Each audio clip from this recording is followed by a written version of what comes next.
Ever wonder why race cars don't have airbags? It's not what you think. In racing, drivers wear special multi-point harnesses and helmets, and the cockpit is reinforced with a roll cage. So an airbag in that situation could do more harm than good, like hitting the driver with explosive force in a crash.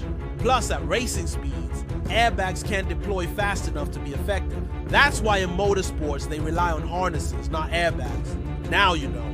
And if you like this kind of content, make sure to follow for more fun facts about cars and racing. This has been Driven Facts.